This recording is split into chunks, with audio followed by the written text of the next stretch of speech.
Shimla MC का slaughter house गिरा है। जी हाँ, इस वक्त की बड़ी खबर, 4 मकान भी जमींदोज हुए हैं। वीडियो दरअसल वायरल हो रहा है। ये इस वक्त की बड़ी खबर, स्लॉटर हाउस लैंडस्लाइड में 2 की मौत हुई है। तो कई लोगों के मलबे में दबे होने की आशंका है। पास के घरों को भी खतरा जो है वो काफी ज्यादा मंडरा रहा है। तो सीएम सुक्खू ने रेस्क्यू ऑपरेशन का जायजा भी लिया है। लगातार मौसम खराब बना हुआ है और आप देख सकते हैं किस तरीके से घर के घर जो है वो ढह गए हैं। और आप देखिए किस तरीके से भरभरा कर ये पूरा का पूरा जो घर है वो लैंडस्लाइड में आप तबाह हो गया। आप तस्वीरें देख सकते हैं, भयावह मंजर। आप देखिए किस तरीके से लैंडस्लाइड की ये तस्वीरें, और जगह जगह बस मलबा ही मलबा जो है वो देखने में मिल रहा है। लगातार मौसम जो है वो खराब बना हुआ है और खराब मौसम के बीच ये तस्वीरें सामने आ रही हैं। और हिमाचल ब्यूरो चीफ विकास शर्मा हमारे साथ इस खबर पर जुड़ गए हैं ज्यादा जानकारी के साथ। विकास, अभी फिलहाल क्या स्थिति वहां पर बनी हुई है? कल जो हादसा हुआ है उसमें कितने लोगों को सुरक्षित बाहर निकाला गया है? क्या अभी भी लोगों के दबे होने की जानकारी है? और मौसम फिलहाल अभी कैसा बना हुआ है?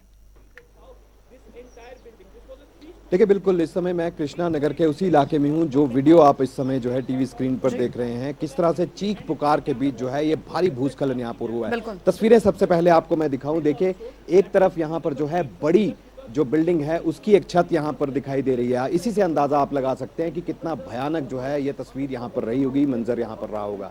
लेकिन गनीमत ये रही क्योंकि प्रशासन ये कहता है, जो यहाँ के पार्षद हैं वो ये बात कहते हैं कि यहाँ पर एहतियातन तौर पर पहले ही मकानों को खाली करा लिया गया था। हालांकि आशंका इतनी ज्यादा नुकसान की जो है वो नहीं जताई गई थी। ये कहा गया था कि ऊपर के हिस्से में जो बिल्डिंग आप सबसे ऊपर यहाँ पर देख रहे हैं उस हिस्से में जो है एक पेड़, जो बड़ा देवदार का विशालकाय पेड़ था, वो सबसे पहले जो है वो गिरने की कगार पर था। उसे देखते हुए, इस आशंका को भांपते हुए पहले ही जो आसपास के मकान थे उनको खाली करा लिया गया था। लेकिन उसके साथ लगते जो नीचे की तरफ, क्योंकि इतने बड़े नुकसान की आशंका यहां पर नहीं थी, तो उसके साथ ही जब वो मकान, सबसे पहले एक मकान जो है जमींदोज हुआ और उसके साथ लगते जो 4 से 5 ऐसे बड़े मकान थे वो उसके साथ लगते जो है वो नीचे की तरफ आए और उसके बाद बड़े नुकसान की तस्वीर जो है वो आप यहां पर देखें। इस तरफ थोड़ा आगे की तरफ आपको मैं दिखाऊं। देखिए, एनडीआरएफ की टीम मौके, प्रशासन, अग्निशमन विभाग के लोग और साथ ही होमगार्ड के लोग जो है वो मौके पर हैं। और कल से, बीते शाम से ही, क्योंकि करीब 4:30 बजे जो है ये यहाँ पर ये हादसा हुआ था और उसके बाद लगातार जो है रेस्क्यू ऑपरेशन यहाँ पर चल रहा है। एक यहाँ पर जो है एनडीआरएफ के ऑफिशियल हैं, इंस्पेक्टर रैंक के हैं, रूप शर्मा, इनसे बात करते हैं। किस तरह से रेस्क्यू अभियान यहाँ पर चल रहा है? कितने लोगों की टीम आपकी यहाँ पर काम? मैं इंस्पेक्टर रूप शर्मा, 14 एनडीआरएफ। हमारी 2 टीमें कल शिव मंदिर समर हिल पर काम कर रही थी, जहाँ हमने 4 रेस्क्यूअर को, 4 विक्टिम डेड बॉडी को निकाला है। हमारी दोनों टीम श्री भागवत सिंह राजपूत के सुपरविजन में, सेकंड इन कमांड है जो हमारे, उनके सुपरविजन में यहाँ काम कर रही हैं। कल शाम हम यहाँ रेस्क्यू के लिए आए थे, तो यहाँ से हमने रात 8:45 बजे एक डेड बॉडी को निकाला है। अभी और भी बंदे यहाँ फंसे होने के चांस हैं। कितने लोग हो सकते हैं अभी कन्फर्म कुछ नहीं पता, 2 से 3 मतलब लोग हो सकते हैं, कन्फर्म कुछ नहीं है। लेकिन अभी रेस्क्यू ऑपरेशन जारी है, अब जितना जल्दी हो सकता है हम निकालने की कोशिश कर रहे हैं। रात भर ये ऑपरेशन यहाँ पर चला? ये रात 9:30 बजे तक चला था ऑपरेशन। तो जो क्षत विक्षत हालत में जो है एक और शव यहाँ पर मिला है, जो कह रहे थे कि पहले एक बॉडी मिली थी, उसके बाद दूसरा भी व्यक्ति है, उसे भी ढूंढने की तलाश जो है। हाँ, उसी को, उस जो विक्टिम है उसको तलाश की जारी है, मतलब उसको खोजने की तलाश जारी है। अभी बुलडोजर की मदद से और रेस्क्यूअर की मदद से सर्च ऑपरेशन जारी है। और अगर शिव मंदिर की बात करें, वहां पर जो बड़ा भूस्खलन हुआ, वहां अभी भी रेस्क्यू चल रहा है, तो वहां पर अब तक कितनी बॉडीज मिली? वहाँ पे 14 तारीख को शायद 8 बॉडी मिली थी और 15 तारीख को हमारी एनडीआरएफ की टीम द्वारा 4 बॉडी निकाला गया है। अभी भी वहाँ हमारा रेस्क्यू ऑपरेशन जारी है। वहाँ पे हमारी 2 टीमें काम कर रही हैं, Shri Bhagwat Singh Rajput second in command के सुपरविजन में। वहाँ भी हमारा रेस्क्यू ऑपरेशन एनडीआरएफ की तरफ से जारी है। चलिए, कब तक लग रहा है आपको कि क्या आपका अनुमान है कब तक ये मलबे को हटा लिया जाए? ये जितना जल्दी हो सके मलबा हटने पे हम इसका सर्च अभियान मतलब पूरा इसको क्लियर करेंगे। मतलब कितने मकान हैं ये मकान बता रहे थे 4 से 5 लोग यहाँ से नीचे आए थे। अब कंफर्म ये सारे एक ही जगह इकट्ठा हो गए हैं। अब जो विक्टिम है वो इसी, जो आपके सामने दिख रहा है, इसी में दबे हुए हैं, मतलब जो विक्टिम है इसी में फंसे हुए हैं। इसके साथ लगते कुछ और मकान भी हैं, बताया जा रहा है उनको भी खतरा है। हाँ, इससे ऊपर जो खतरा है वो प्रशासन ने उनको खाली करा दिया है शायद, तो वो प्रशासन ने उनको चेतावनी दे दी है। बहुत शुक्रिया हमसे बात करने के लिए।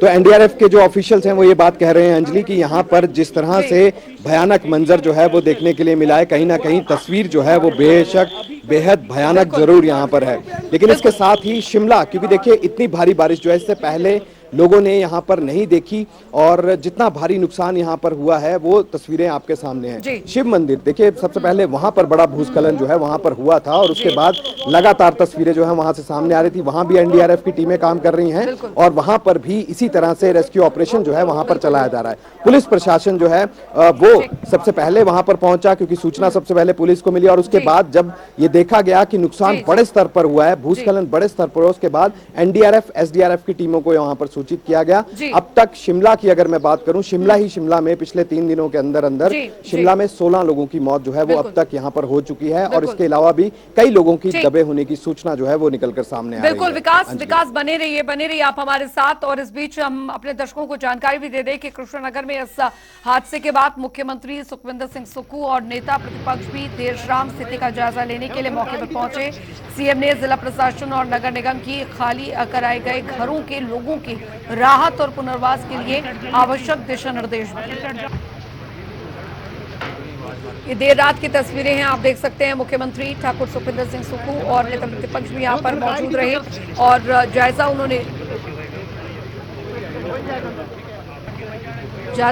लिया है। साथ ही जो पीड़ित लोग हैं जिनके आवास जो हैं वो इस लैंडस्लाइड में बह गए हैं, उन्हें जो आवास है वो फिलहाल यहाँ पर मुहैया करवाया जा रहा है ताकि वो सुरक्षित स्थानों पर रहें। और ये तस्वीरें आप देखिए, भयावह मंजर की तस्वीरें की पूरी के तरीके से ये जो घर है वो पूरी तरीके से किस तरीके से ढह गए। ये शिमला की तस्वीरें हैं, बेहद भयानक ये तस्वीरें हैं। पूरा का पूरा जो घर है वो किस तरीके से ढह गया, पूरे मलबे में तब्दील हो गई। आसपास के जो घर हैं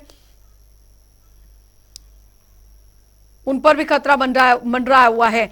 और विकास हमारे साथ इस बीच लगातार बने हुए हैं। विकास, अभी फिलहाल क्योंकि रेस्क्यू ऑपरेशन जो है वो लगातार जारी है, लेकिन अभी जिन घरों पर खतरा मंडरा रहा है क्योंकि मौसम खराब बना हुआ है, जहां जहां लैंडस्लाइड हो रही है वहां के आसपास के और भी जो रिहायशी इलाके हैं उन्हें खाली करवा लिया गया है क्या, और उन लोगों को फिलहाल सुरक्षित स्थानों पर भेजने के लिए क्या कुछ व्यवस्थाएं की गई, क्योंकि कल जायजा भी मुख्यमंत्री ने लिया है?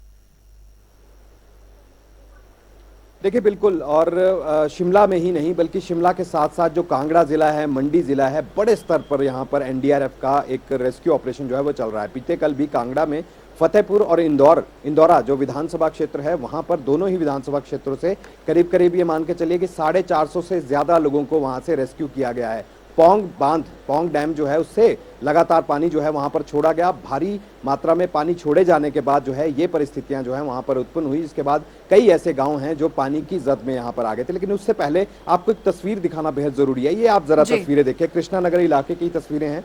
यहाँ पर ये बड़ा जो मकान है उसका पूरे का पूरा एक स्ट्रक्चर जो है, यानी कि 2 कमरों का ये बड़ा स्ट्रक्चर है, ये यहाँ पर जो है आ गया है। इससे पहले मैं तस्वीरें आपको दिखा रहा था, थोड़ा सा ऊपर अगर मैं कैमरा को ले जाऊं तो यहाँ पर आप देखें किस तरह से मलबे में तब्दील जो है ये पूरा इलाका यहाँ पर हो चुका है। और ऐसे में बड़ी छत का हिस्सा और उसके साथ ये मकान जो है वो नीचे नाले की तरफ आता है और ये नाला है जहां से पूरा रिज, ऊपर से अगर आप तस्वीरें देखें तो पूरे शहर का पानी जो है वो रिज की तरफ से माल रोड, कृष्णानगर, लोअर बाजार, मिडल बाजार, ये सारा पानी जो है वो इस नाले के जरिए जो है वो नीचे की तरफ आता है। सिंकिंग जोन में पहले ही इस पूरे इलाके को रखा गया था। ये पहले ही अनुमान लगाया जा रहा है कभी भी यहां पर ऐसा भारी भूस्खलन यहां पर हो सकता है। लेकिन तस्वीरें बेहद भयानक और भयावह हैं और ऐसे में कई लोगों के दबे होने की आशंका जो है वो जरूर जताई जा रही है। लेकिन प्रशासन ने एहतियातन पहले खाली इसको करा दिया था, लेकिन इतने बड़े नुकसान की मैं फिर कहूंगा कि आशंका प्रशासन को भी नहीं थी, यहाँ के लोगों को भी नहीं थी। और उसके बाद अब शिमला की अगर मैं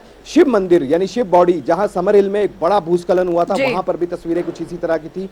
वहां पर भी जनता टीवी की टीम जो है वहां पर डटी रही और हमने पल पल की रिपोर्ट आपको वहां से दिखाई। और उसके अंदर भी अभी भी कई लोगों के फंसे होने की आशंका जताई जा रही है। 10 से 15 लोगों को अभी भी वहां पर जो है अंदर फंसे हो सकते हैं। यानी कि अब ये कहना मुमकिन नहीं होगा, मुश्किल होगा इस समय कि क्या वो लोग जो अंदर फंसे हैं, क्योंकि एक कमरे के अंदर जो है शिव मंदिर के अंदर जो वहां पर उसका जो एरिया था, जो उसका एरिया अंदर का था, उसके अंदर भी 4 से 5 लोग जो है वो फंसे होने की वहां पर आशंका बनी हुई थी। लेकिन उनसे कोई संपर्क नहीं हो पा रहा है। मलबा जो है वो बहुत ज्यादा है, लिहाजा उसे पहले हटाया जा रहा है और उसके साथ भी यही सारी चीजें जो है वो नाले की तरफ जा रही है। मुख्यमंत्री सुखविंदर सुखविंदर सिंह सुक्खू ने बीते कल ही देर शाम हाई लेवल एक मीटिंग उठाई और कारण जानने की कोशिश की कि आखिरकार कारण क्या है जो इतने बड़ी तादाद में जो है बड़े भूस्खलन यहाँ पर हो रहे हैं, जिसकी चपेट में इतने सारे लोग, इतने मकान और ये तमाम चीजें हो रही हैं। तो पाया यही गया और राज्य सरकार जो है इस चीज को लेकर बेहद सख्ती से निपटेगी कि जो चैनलाइजेशन है या फिर जो ड्रेनेज सिस्टम है हिमाचल का, उसको देखना बेहद जरूरी है, क्योंकि पहाड़ी इलाका है और ऐसे में अगर ड्रेनेज सिस्टम नहीं होता, पानी की निकासी अगर ठीक ढंग से नहीं की जाती, तो इसी तरह का मंजर आने वाले समय में भी देखने के लिए मिल सकता है। लिहाजा एक बड़ी योजना जो है इस बाबत तैयार करने के लिए कहा है और 2 से 3 दिन के अंदर एक रिपोर्ट बनाकर जो है वो कमेटी इसके लिए बनाई जाएगी, जो रिपोर्ट अपनी सबमिट करेगी और ये बताएगी कि हिमाचल प्रदेश में जितने भी शहर हैं, खास करके उनके अंदर पानी का जो निकासी का सिस्टम होगा उसको जो है वो यहाँ पर किया जाएगा। और पिछले 2 से 3 दिन में जब से भारी बरसात, एक बार फिर से मानसून सक्रिय हुआ था, उसके बाद अब तक जो है 60 से ज्यादा लोगों की मौत का एक बड़ा आंकड़ा जो है वो सामने आ रहा है। पूरे मानसून सीजन की अगर मैं बात करूं तो 290 से ज्यादा लोगों की मौत अब तक रिपोर्ट हो चुकी है। अंजलि, ठीक। विकास, एक और जानकारी आपसे चाहेंगे, अभी राज्य मौसम विभाग द्वारा क्या कुछ पूर्वानुमान लगाया जा रहा है, क्योंकि मौसम खराब बना हुआ है हिमाचल उत्तराखंड में, लगातार इस तरह की घटनाओं के सामने आ रहे हैं, कई सैलानियों के फंसे होने की खबर है। अब सब कुछ निर्भर करता है मौसम साफ होने पर, अभी क्या कुछ जानकारी? देखिए, सैलानियों को लेकर जो हमने सवाल पूछा था सरकार से भी, तो मुख्यमंत्री का साफ तौर पर कहना था कि सैलानी बहुत संख्या में तो हिमाचल में नहीं है, क्योंकि पहले ही सारे रास्ते बंद थे, बहुत से रास्तों को खोला जा रहा था। 2 बड़े नेशनल हाईवे, देखिए NH5 जो कि शिमला कालका हाईवे है, इस हाईवे को जो शिमला चंडीगढ़ हाईवे है, इसको जो है बहाली करने के लिए बार बार चक्की मोड़ के पास एक बड़ा भूस्खलन हो रहा है। जमीन जो है वो नहीं है, पूरे ट्रैफिक को डाइवर्ट किया गया है, एक तरफा ट्रैफिक को खोला भी जा रहा है बीच में, लेकिन भारी बारिश के कारण लगातार लैंडस्लाइड हो रहा है, तो इस वजह से भी आवाजाही बहुत हद तक प्रभावित हुई है। लिहाजा पर्यटक जो है वो हिमाचल प्रदेश में ज्यादा नहीं है। इसके अलावा NH6 जो कि नेर चौक मंडी होते हुए जो चंडीगढ़ को टच करता है, वो NH जो है वो भी मंडी के पास अवरुद्ध पड़ा है, तो वहां पर भी उसको एक तरफा खोलने की कोशिश यहां पर की जा रही है। लेकिन वही बात है कि आने जाने के लिए जो सड़क मार्ग है वो पूरी तरह से अवरुद्ध है। लिहाजा पर्यटकों से यह अपील की गई थी राज्य सरकार की तरफ से, आप जरूरी काम हो तभी आप यहाँ पर आए, अदरवाइज आप यहाँ पर हिमाचल प्रदेश का रुख ना करें। मौसम को थोड़ा साफ होने दें, मौसम को थोड़ा साथ देने दें, उसके बाद अगर आप हिमाचल आना चाहें तो आपका यहाँ पर स्वागत है। लेकिन जिस तरह के बदहाल ये हिमाचल प्रदेश हुआ है, पहाड़ों की रानी शिमला समेत पूरे हिमाचल प्रदेश में कमोबेश इसी तरह के हालात हैं। नदियों का जलस्तर बढ़ सकता है, मौसम विभाग ने चेतावनी इस बारे में जारी की है और इसके साथ ही फ्लैश फ्लड यानी जो बादल फटने की घटनाएं हैं वो देखने के लिए यहाँ पर मिल सकती हैं। अगले 2 से 3 दिन मौसम लगभग ये मान के घटनास्थल पर निरीक्षण करने के लिए मुख्यमंत्री ठाकुर सुखविंदर सिंह सुक्खू भी पहुंचे थे, साथ ही नेता प्रतिपक्ष जयराम ठाकुर भी वहां पर पहुंचे थे। वहां पर क्या कुछ उनकी तरफ से निर्देश जो है वो दिए गए हैं? देखिए, युद्ध स्तर पर काम करने के निर्देश दिए गए और गनीमत ये भी है अंजलि कि जिस तरह से मौसम ने साथ दिया, बारिश जो है वो यहाँ पर कल रात से नहीं हुई। ऐसे में रेस्क्यू ऑपरेशन जो है वो तेजी से चल सके, जो लोग दबे हुए हैं या जो लोग गायब हैं, जिनकी गुमशुदगी जो है वो उसकी रिपोर्ट कराई गई है, तो लिस्ट के हिसाब से उन लोगों को वहां पर ढूंढा जा रहा है, लेकिन संख्या कहीं ज्यादा होने की आशंका भी बनी हुई है। मौसम विभाग का ये कहना है कि आज दिन तक मौसम जो है वो लगभग साफ रहेगा, लेकिन मध्यवर्ती और जो निचले इलाके होंगे वहां पर एक बार फिर से बारिश हो सकती है, या निचले इलाकों को अगर छोड़ दे तो ऊंचाई वाले इलाकों में जो है वो कहीं कहीं कुछ एक जगहों पर, कुछ एक जिलों में फिर से बारिश हो सकती है। लिहाजा 8 से 10 ऐसे जिले हैं जहां पर बारिश होने की आज भी संभावना बनी हुई है, लेकिन अगले 2 से 3 दिन तक मौसम लगभग कुछ ऐसा ही बना रहेगा, कहीं बारिश होगी तो कहीं मौसम साफ होगा। अगर यहां पर इस तरह से ये परिस्थितियां बनती हैं, मौसम अगर साफ रहता है, तो कहीं ना कहीं जो रेस्क्यू ऑपरेशन यहां पर चलाया जा रहा है वो उसमें कहीं ना कहीं यहां पर जो है थोड़ा तेजी से काम जो है जरूर यहां पर हो सकता है। लेकिन वही है, मौसम अगर साफ हो तो भारी बारिश के बीच कई घंटों तक शिव मंदिर में चलने वाला रेस्क्यू ऑपरेशन जो है उसको भी यहाँ पर स्थगित करना पड़ा। लिहाजा एक बार फिर से जब से वो चल रहा है, बॉडीज वहां पर मिल रही हैं, नाले के साथ बहकर जो है वो 1 से 2 किलोमीटर दूर तक जो है बॉडीज चली गई, जिनको ढूंढने का प्रयास जो है NDRF की तरफ से किया जा रहा है। जी, बहुत बहुत शुक्रिया विकास इस तमाम जानकारी के लिए। तो